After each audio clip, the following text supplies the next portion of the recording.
Hi, my name is Houston Hoover, and this is my ENME351 Lab 9 project. It is a self-tuning ukulele. So first we're going to walk through the hardware.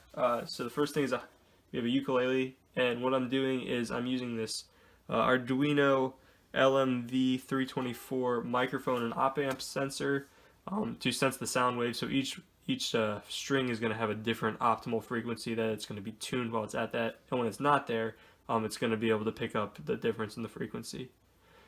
So after we've sensed the sound, I'm gonna be using a Fourier transform to come up with the frequency, and then based on that, I'm using servo motors to actuate and rotate the tuning prongs.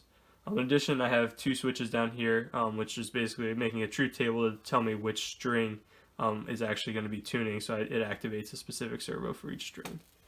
Walking through the code, what I have is, I call my servo library my Arduino FFT library. I borrowed the FFT library from NorwegianCreations.com, and I used a little bit of the code in their example as part of my Fourier transform. So basically what I do there is I use this Fourier transform to find the peak frequency, which is the frequency of the string, and do a 4-point moving average to get the frequency.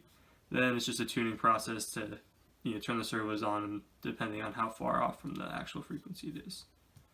My processing, what it's going to do is, you'll see in a second, it displays an image, which is a ukulele with the strings, as well as a tuning bar similar to most tuners, where it shows you how far from the center of the bar to tell you how far off your frequency is.